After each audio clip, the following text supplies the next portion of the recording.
নমস্কার, মন ব্লগে আরো একটি নতুন পর্বে সকলকে অনেক অনেক স্বাগত জানাই। তো সকাল সকাল আজকে মুন রেডি হয়ে গেছে। এখন 10টা বাজে, মুন স্কুলে যাবে। আর মুনের বাবার প্রচণ্ড ঠান্ডা লেগেছে, একদম কি বলবো, গলা টলা সব ব্যথা। তো দুদিন বাজারে গিয়েছিল, আর ঠান্ডা গরম তো চলছে, তো তার মধ্যে শরীর খারাপ হয়ে যাচ্ছে সবার। তো বাড়িতেই আছে, আমি বললাম আজকে রাত যেতে হবে না। তো এখন স্কুলে মুন একা যাবে না বাবা দিয়ে আসবে? একা চলে যাব। একাই যাচ্ছে কদিন ধরে সাইকেল নিয়ে। তো মুন স্কুলে চলে যাবে আর আমরা বাড়িতে থাকবো। রান্না বান্না করতে হবে দুপুরে। সকালে তো শুধু সেদ্ধ ভাত খেয়ে মুন চলে যাচ্ছে। তো পুরো পর্বটা সাথে থাকুন, ভালো লাগবে। আর যারা প্রথমবারের জন্য দেখছেন তারা চ্যানেলটাকে সাবস্ক্রাইব করে একটু পাশে থাকবেন আমাদের। মুনমুন এই যে সাইকেল নিয়ে স্কুলে রওনা দিয়েছে। আর এক সাইড দিয়ে যাবে, সাবধানে দেখে গাড়ি চালাবে, হরেন দেবে ব্যাকের মুখে। বাঁ সাইড চেপে যেতে হয় যাওয়ার সময়, আর ব্যাকের মুখে নেমে যাবে মুন। সাবধানে যাও।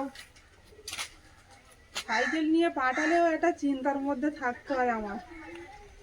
আর একা ছেড়েও শান্তি পাই না, কারণ এই রাস্তাতে অনেক টোটো চলে, বাইক, আর অনেকগুলো ব্যাগও পড়ে। আমি গিয়ে দিয়ে আসি, তো বলে মা তুমি ঠিক টাইম মতো নিয়ে আসতে পারো না, আমার হেঁটে হেঁটে আসতে হয়। ওই জন্য সাইকেল নিয়ে যায়, সাইকেল রাখারও ব্যবস্থা আছে ওখানে।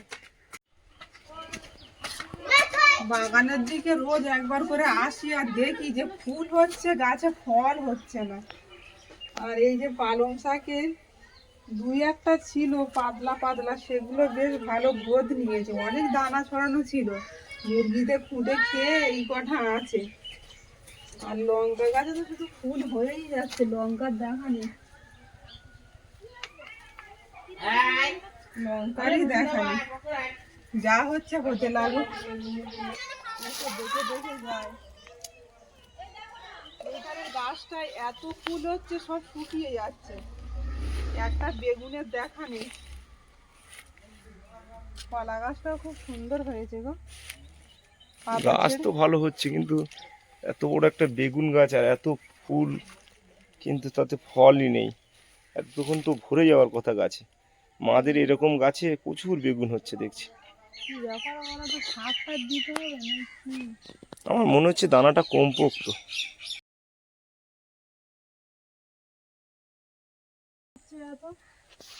আর গাছে কুলগুলো এত সুন্দর হয়েছে, দেখতে খুব সুন্দর লাগছে।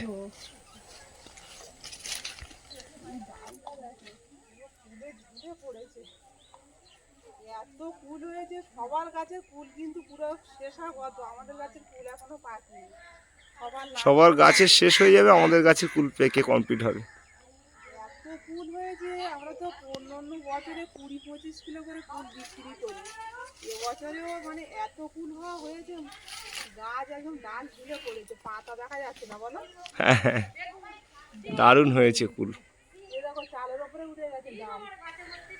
আর আমাদের গাছের কুলটা কিন্তু খেতে অসাধারণ, যে একবার খাই বারবার চাই। কিছুটা বিলতি কুলের মতন স্বাদ। কুলগুলো ছোট ছোট হলে কি হবে, স্বাদটা খুব ভালো। ডালের কুলগুলো সব এইখানে পড়বে, সব নেওয়া যায় না, জঙ্গলের ভিতরে তো। যখন কুল গাছের কুলগুলো পেকে যাবে, নিচে কিছু পেতে তারপরে ঝাড়া দিতে হবে, বুঝলে? ওইভাবে ঝাড়া দিলে তবেই খাওয়া যায়। হ্যাঁ। একটা মশারি পেতে আর ঝাড়া দিতে হবে। হ্যাঁ, তো বাইরের ওয়েদারটা খুব সুন্দর। মানে বাড়ির ভিতরে বলে কেউ নাড়া দিতে পারে না, রাস্তার ধারে মলিদের কুল গাছে কিন্তু আর ফুল নেই, যে যায় একবার করে নাড়া দেয়। কুল গাছ থাকলে এটাই হয়। আমাদের গাছটা মানে অতটা পারে না, ভিতর সাইডে বাড়ির ভিতরে ফুল, ওই জন্য দেখতে পায় না কেউ। আমরা একবারও পারিনি এখনো ফুল, পাগলে একসঙ্গে নাড়া। ফুল এখন কাঁচা রয়েছে এখন। চলো, কাগজ ফুলে এই একটা ডালেই ফুল ফুটেছে, এই ধারের গাছটা খুব সুন্দর ফুলগুলো ফুটেছে কিন্তু। আর এই গাছটাও একটা ডালে, আর ফুটছে না দেখছি, আর অনেক দিন থেকে আছে ফুলগুলো। হ্যাঁ, ফুলগুলো খুব সুন্দর লাগছে। যেমন টবে বসানো সেরকম ফুল হয়েছে, ডাইরেক্ট মাটিতে বসালে ফুলে ভরে যেত। গাছটাও অনেক বড় হতো, আমরা তো কেটে কেটে ডাল অনেক কেটে দেওয়া হয়েছে। টপের থাকলে তো ডাল কেটে দিতে হয়, ডাইরেক্ট মাটিতে দিলে অনেক জায়গা আবার এরিয়া নিয়ে নিত, তখন সমস্যা হতো। যায় অন্য অন্য বাড়িতে আছে, দেখি এরকম মাটিতে বসানো আর ফুলও হয়েছে সেরকম, দেখতে অসাধারণ লাগে। এই যে গাঁদা ফুল আমাদের যে কবে ফুটবে জানি না, তবে ফুটবে। লম্বা হচ্ছে দেখ, আর গাছের গ্রোথটা দারুণ হচ্ছে। এখনো ছোট ছোট চারা ওখানে রয়েছে, এখনো দেখছি।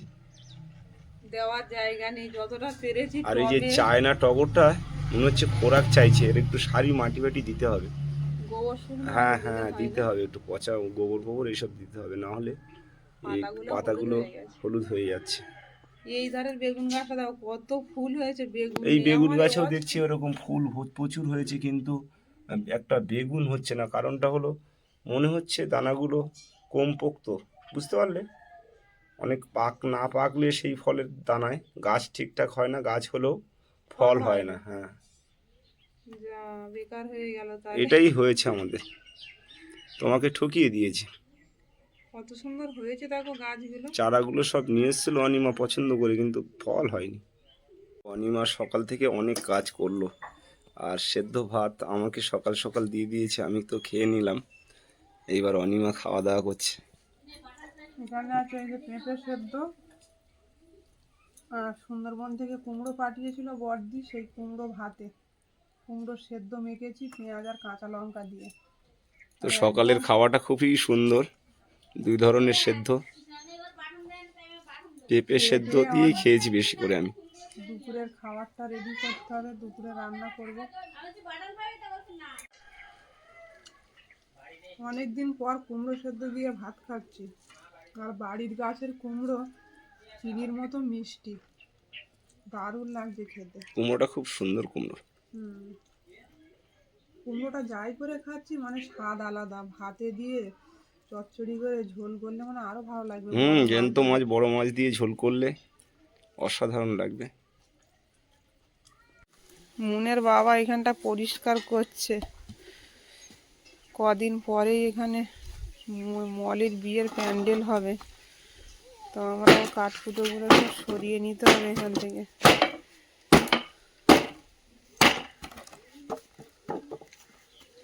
কাঠ আমাদের প্রায় সব জ্বালানো শেষ হয়ে গেছে, আর এই কটা কাঠ আছে, তো এইগুলো কেটে পুড়িয়ে নিতে পারলে পরিষ্কার হয়ে যাবে।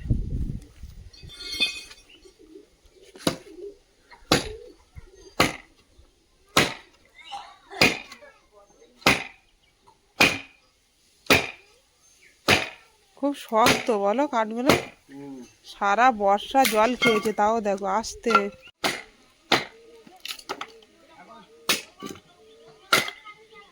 কাঠগুলো দারুণ শুকনো হয়েছে, আর উনুনে দিলে দাউ দাউ করে জ্বলে। এটা আমাদের ঘরে জানালা ছিল, সারা বর্ষা ভোর জল পড়ে পড়ে আর কাঠগুলো কিছু নেই। বাড়ির কাজকর্ম সেরে রান্নার ধারে চলে এসেছি, আর আজকে রান্না হচ্ছে ভোলা মাছ আলু দিয়ে। কড়াই তেল দিয়ে দেবো, কড়াটা কিন্তু খুব সুন্দর জ্বলে গেছে আর গরমও হয়ে গেছে। মাছগুলো দিয়ে দেবো। ভোলা মাছটা অনেক বড়, একটা মাছ 3 পিস করে হয়ে যায়। দুটো মাছে 500, তার মানে 250 ওজনের মাছ। আর ভোলা মাছ একটু বড় হলে খেতে খুব ভালো লাগে। বড় মাছের যে বড় দাম, ভোলা মাছের বিশেষ করে দামটা অনেকটা বেশি বড় মাছগুলো। মাছটা কত করে নিয়েছিল? 200 টাকা করে। বললো ভাই তুই কেনা দাম দে, প্রশান্ত তার কাছ থেকে নিয়ে এলাম। কার্তিক মামার পাশে যে দাদাটা বসে মাছ বিক্রি করে না, ফার্স্ট প্রশান্ত দা, বললো ভাই তুই কেনা দাম দে। লাস্ট এই দুটো ছিল, আমি বললাম দাও দাদা, কেটে কুটে আবার সুন্দর করে গুছিয়ে দিল।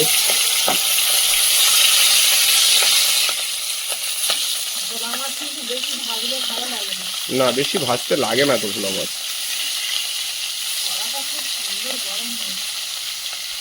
মাছ ভাজা হতে হতে এদিকে জিরে আর আদাটা বেটে নিচ্ছি ছিলে।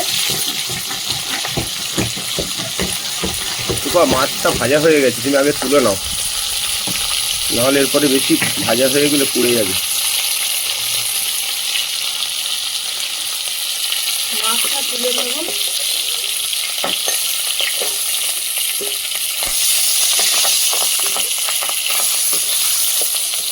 দেখো সাবধানে, তেল ফাটছে কিন্তু। দিয়ে দেবো পেঁয়াজ কুচি,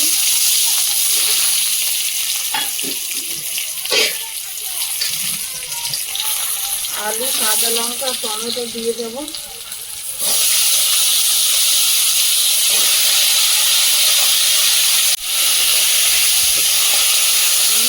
এত জোরে জ্বলে যাচ্ছে।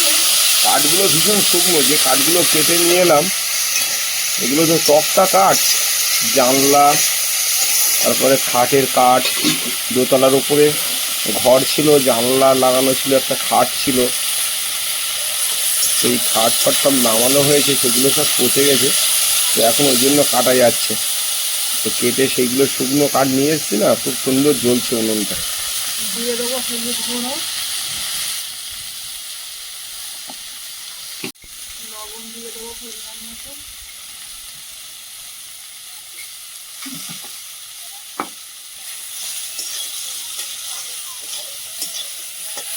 ভোলা মাছ টমেটো আলু দিয়ে রান্না হচ্ছে।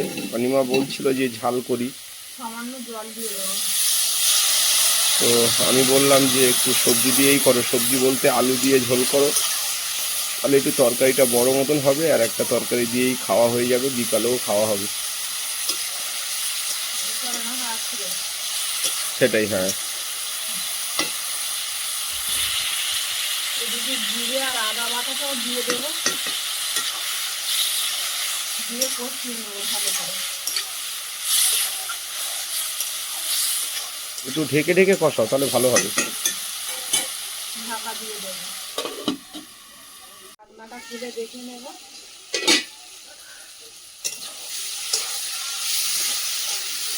অনিমা আজকে অনেক ভাত খাবো জানো, তরকারিটা ভালো হচ্ছে না? দারুণ। সামুদ্রিক মাছ আর টমেটো আলু দিয়ে তরকারি আমার খুব প্রিয়। আলুটা খুব সুন্দর করে কষিয়ে নিয়েছি, জল দিয়ে দেবো।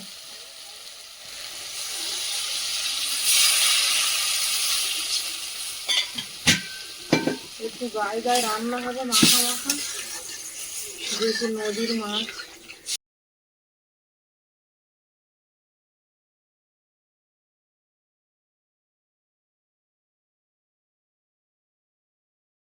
ঢাকা দিয়ে রাখবো। দাও দাও করে জ্বলছে উনুনটা। শুকনো কাঠ তো অসাধারণ জ্বলছে। রান্না করতে 1 সেকেন্ড সময় লাগে। কাঠের আর গায়ে। অনিমা ভোলা মাছ হোক নদীর মাছ হোক একটু ঝাল খেতে বেশি পছন্দ করে, তো আমি বললাম আজকে আলু দিয়ে করো। ঝাল খেতে তুমি পছন্দ করো, আমি হ্যাঁ, যা দিয়ে হবে তাই দিয়ে খাবো। বাহ। ঢাকনাটা খুলে দেখে নেব।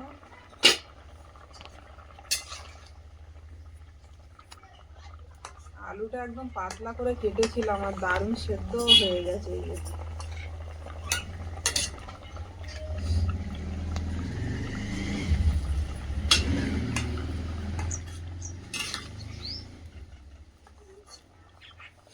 ভেজে রাখা মাছগুলো দিয়ে দেবো।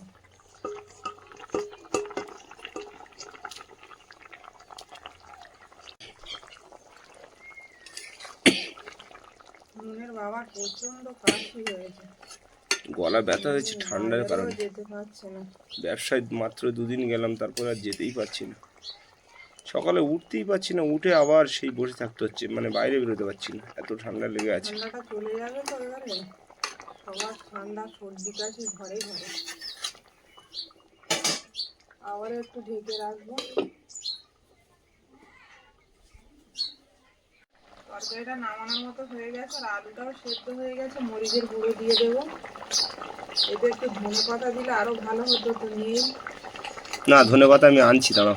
বাড়িতে অনেক চাষ করেছিলাম, সে আর হয়নি। মুরগিতে এবছর মুরগিতে খেয়ে নিয়েছে, অন্য বছর তো ভালোই হয়েছিল। সামনের বছরে প্রতিটা তরকারিতে আমরা বাড়ির ধনেপাতা খেয়েছি, আর এবছর এখন পাশের বাড়ি যাব, গোটা দিয়েছিলাম একদম। 2-4টে ধনেপাতা নিয়ে আসার জন্য। পাশের বাড়িতে যাব। তুমি কখন যাবে? আর এক্ষুনি যাব, সরকারি খাবার নামানোর মতো হয়ে গেল। এক্ষুনি যাব। মুনের বাবা পাড়ায় থেকে গিয়ে ধনেপাতা চেয়ে নিয়ে এলো পাশের বাড়ি থেকে। ধনেপাতা কুচি দিয়ে দেবো। ধনে পাতা না দিলে ভোলা মাছের স্বাদ আসবে না গো। আগের বছরে আমাদের বাড়িতে খুব ধনে পাতা হয়েছিল, সারা বছর তরকারিতে তুলে খেয়েছিলাম, মানে সিজন ভোর, শীতের সিজন ভোর। এবছর মানে দানা দিয়েছিল টুপা, কিন্তু সব মুরগিতে খেয়ে গেছে। আমি তো ভালো করে বাড়িতেই ছিলাম বেরিগেট না। করতে হবে, তারপরে গিয়ে চাষবাস করতে হবে। তরকারিটা নামিয়ে নেবো আর ফোটাবো না, একদম গাঢ় হয়ে যাচ্ছে, ঝোলটা মরে যাচ্ছে।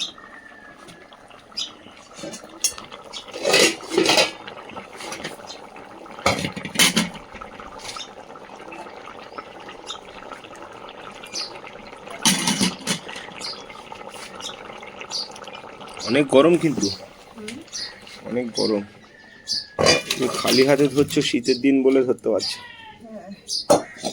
ব্যাস, ওহ, ভাতটা দারুণ সেন্ট বেরিয়েছে, ভোলা মাছ, গরম আলু করে নেবো।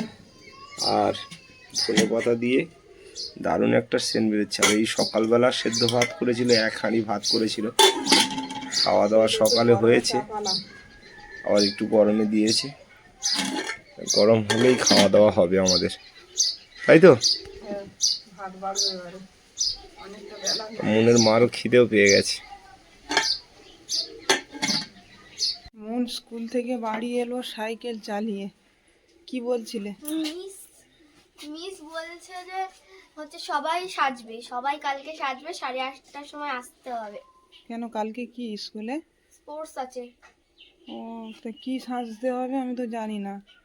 মিস বলেছে যে নিজের মতো আমাকে সারপ্রাইজ দিতে হবে, আর যে যাকে ভালো লাগবে সে প্রাইজ পাবে। ওকে, দেখি কি সাজানো যায়। তাহলে এখন তো বাজারে যেতে হবে। তাহলে সাইকেলটা ঢুকিয়ে রাখো আর রেডি হও। খাবে তো এখন নাকি? চলো, আগে রেডি হয়ে নাও, পুরো ড্রেস চেঞ্জ করো।